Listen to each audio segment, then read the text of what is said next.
자, 다음 20번입니다. 안전거리 규제를 받지 않는 곳을 찾는 문제입니다. 자, 안전거리라는 거는 주택, 병원, 학교, 병원, 극장, 문화재 이런 것과 거리를 두는 것 3m, 5m, 10m, 20m, 30m, 50m 기본적으로 알고 계시죠? 자, 근데 이 안전거리가 모든 제조소든 제조소, 저장소, 취급소에 다 해야 되는 것이 아니라 이제 적용하지 않아도 되는 곳으로 지정된 예외 규정들이 있습니다. 그래서 우리 교재에 보시면 제조소와 저장소 전체적으로 안전거리를 하지 않아도 되는 것들을 쭉 정리를 해두었는데요.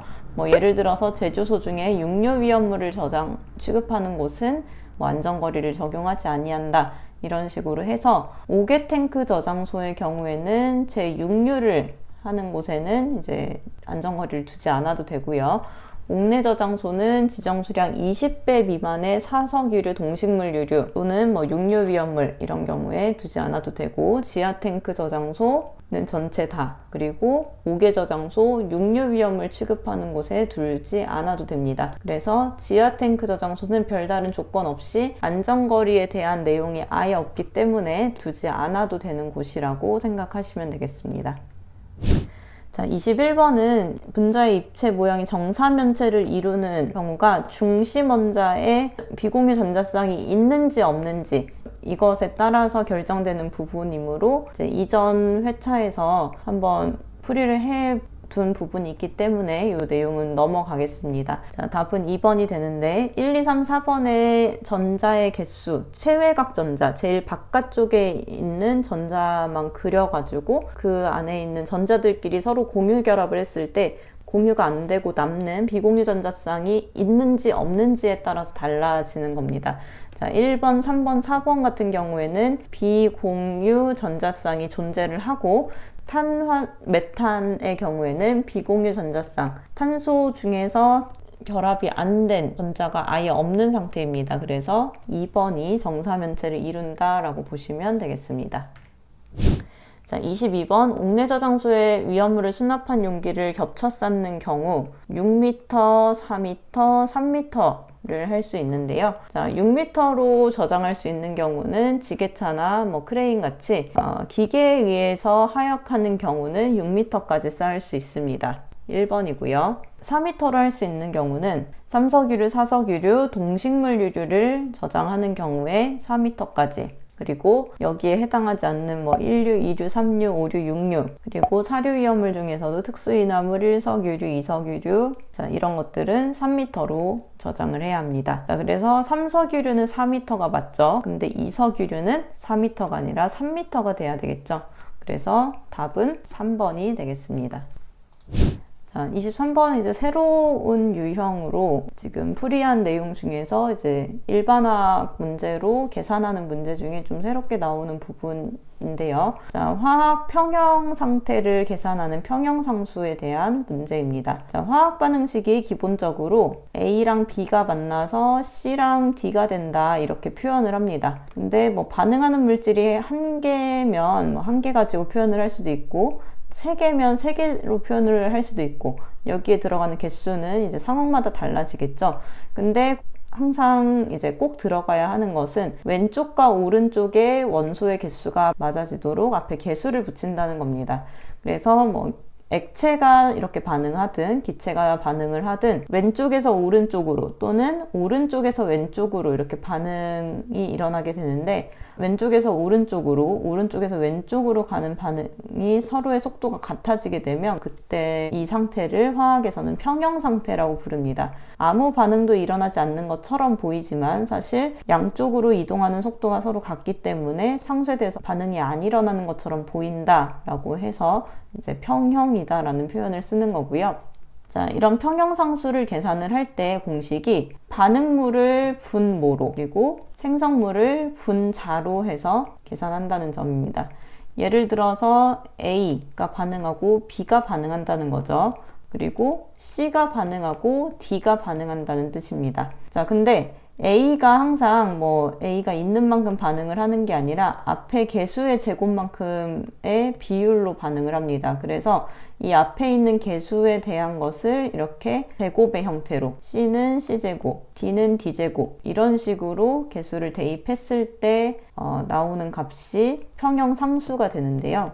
자, 그럼 이 공식에 한번 대입을 해보자면 문제에서 평형상수는 7.13이라고 나왔죠. 이 K가 7.13이라는 뜻이고요. 이 문제에서는 A, B, C, D가 있는 게 아니라 A랑 C만 있는 상태입니다. 그래서 B랑 D는 그냥 없다고 생각하고 있는 것만 대입을 하게 되면 A가 왼쪽에 있는 거 NO2죠. NO2가 두 개가 반응을 했다고 했으니까 이것을 제곱으로 이렇게 써주는 거고, 이제 생성물 오른쪽에 있는 것들은 이제 분자로 N2O4가 됐을 때 여기에 개수는 앞에 1이잖아요. 그래서 1을 써주면 쓴 거나 안 쓴 거나 마찬가지로 이렇게 됩니다. 자, 이렇게 됐을 때 NO2의 부분 압력이 0.15라는 것은 0.15로 대입할 수 있다는 뜻입니다. 그래서 NO2 대신에 0.15 이게 농도를 표시하는 이제 방법이라서 이렇게 괄호가 아니라 대괄호로 쓴 것이고, 이 NO2의 부분 압력이 0.15이기 때문에 0.15로 바꿔줬고요. N2O4는 우리가 구해야 되는 값이기 때문에 그대로 두겠습니다. 그러면 이 상태에서 N2O4가 그대로 있으면서 나머지 숫자를 가지고 계산을 하려면 N2O4가 7.13에 0.15 제곱을 했을 때 값이다 라고 보시면 되겠죠. 그래서 계산기로 계산을 하게 되면 0.1604 ATM이 되겠습니다. 그래서 2번이 되고, 이런 문제에서는 지금 뭐 액체, 기체에 따라서 달라지는 것이 아니라 기본적인 화학 평형의 식 자체가 반응물과 생성물 중에서 반응물은 분모로, 생성물은 분자로, 그 다음에 뭐 개수의 제곱만큼 이렇게 계산을 했을 때 나오는 값을 평형상수라고 한다 라는 것이 기본 개념이니까, 이런 비슷한 문제는 항상 이 공식에 대입해서 푸시면 되겠습니다. 자, 다음 24번입니다. 산화하면 포름알데히드가 되고 그 다음에 포름산이 되는 것. 포름알데히드는 HCH5죠. 그 다음에 포름산은 HCOOH입니다. 자, CH5에서 COOH로 가는 상황은 O가 하나 추가가 된 거죠. 그러면 어떤 물질에서 알데히드가 되는 것은 알코올에서 출발을 합니다. 그럼 메틸알코올, 에틸알코올 둘 중 하나일 텐데, 이 어떠한 알코올에서 이렇게 알데히드가 되는 경우는 두 개의 수소가 빠져나갔을 때예요. 그러면 반대로 생각하면 두 개의 수소가 추가가 되면 몇 개의 수소가 되나요? C가 하나에 H가 4개가 되는 거죠. 자, C가 하나 있고 H가 4개 있는 알코올이다 라면은 뭐가 될까요? CH가 3개 있고 OH가 있으면 여기에 맞을까요? 네, 맞겠죠. 그래서 CH3OH를 말하는 겁니다. 자, 포름알데히드는 어디서부터 출발을 한다? 메틸알코올에서 출발을 해서 메틸알코올이 한 번 산화했을 때 포름알데히드가 되는 거고, 또 한 번 산화하면 포름산이 됩니다. 그러면 알코올 하면 또 C2H5OH가 빠질 수 없겠죠. 자, 이 에틸알코올도 마찬가지입니다. 똑같이 수소 2개가 빠져나가요. 그러면 CH가 지금 6개죠. 6개 중에 3개, 그리고 CHO 이런 식으로 6개에서 4개로 변하는 상황이 됩니다. 자, 이 상태가 아세트알데히드고요. 여기에서 한 번 더 산화를 한다는 것은 산소 하나가 추가된다는 뜻입니다. 그래서 CH3COOH가 되니까 이 분자는 이름이 뭐가 될까요? 바로 아세트산이 되겠죠. 자, 이런 식으로 알코올이 산화가 됐을 때 알데히드 그리고 카르복식이 이런 어떤 산의 형태로 변화가 된다는 것을 잘 보시면 되겠고, 이 내용은 실기에서도 굉장히 자주 활용이 되는 부분이라서 알코올이 어떻게 산화가 되는지, 반대로 가면 뭐라고 할까요? 반대로 가면 환원이라고 하겠죠. 환원됐을 땐 뭐가 되는지 이렇게 응용이 될 수 있는 내용입니다. 답은 2번이 되겠죠.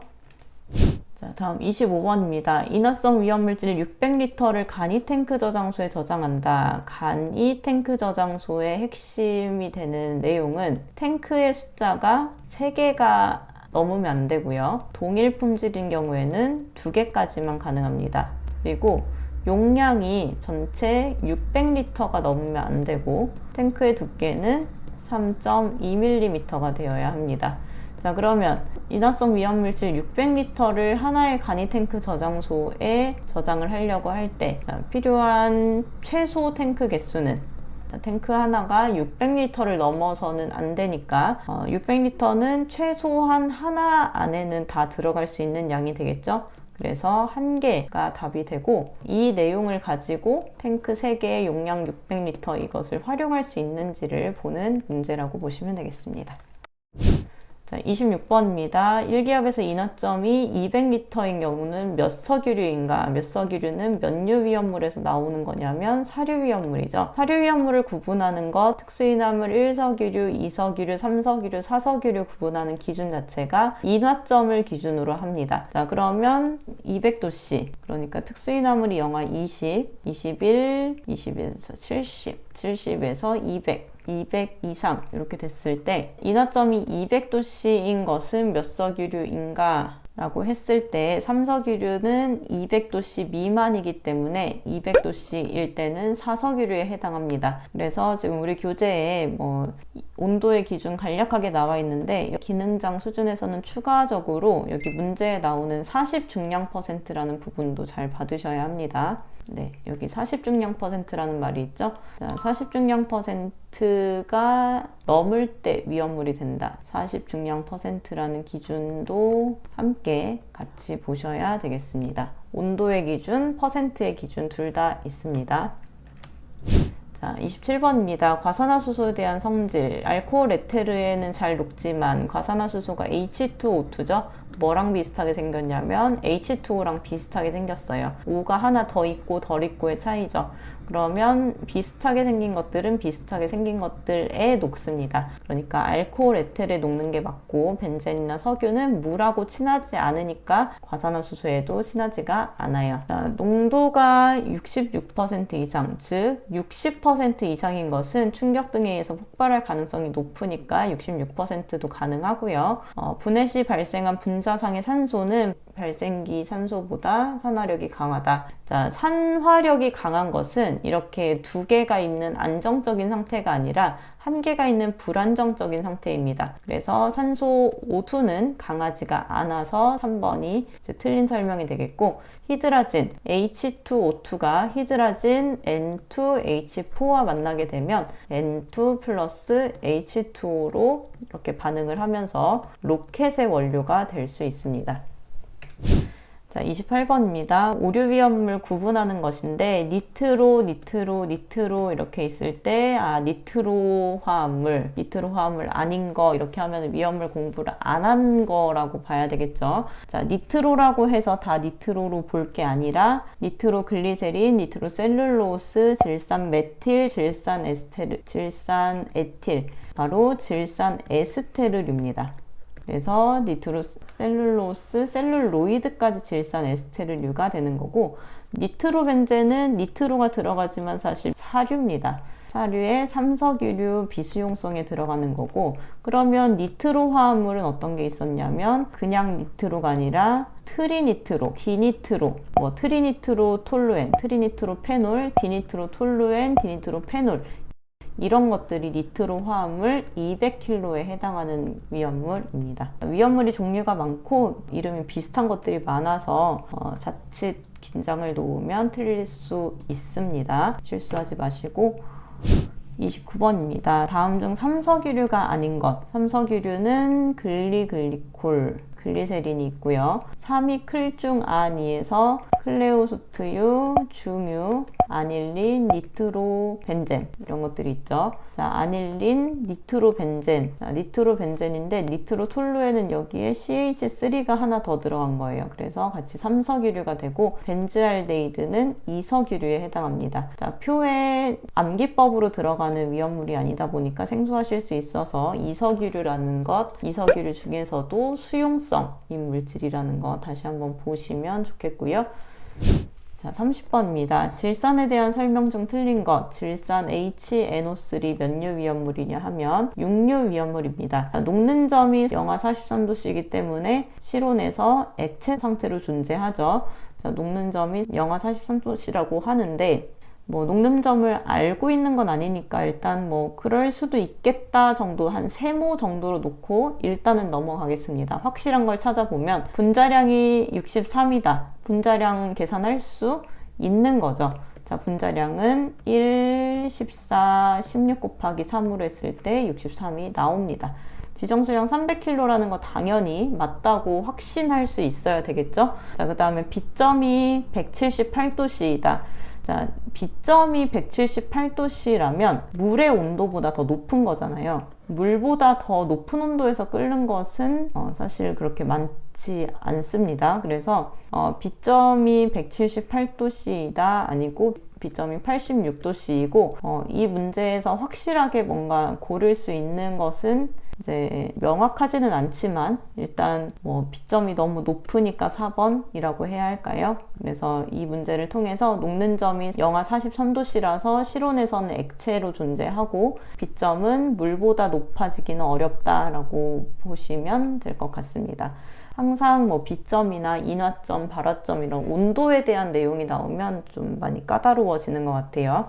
그렇다고 하더라도 온도를 외우는데 시간을 쓰시는 건 굉장히 무의미한 일이고 차라리 그 시간에 위험물이나 소화 방법에 대한 특징들을 더 공부하시는 것을 추천드립니다.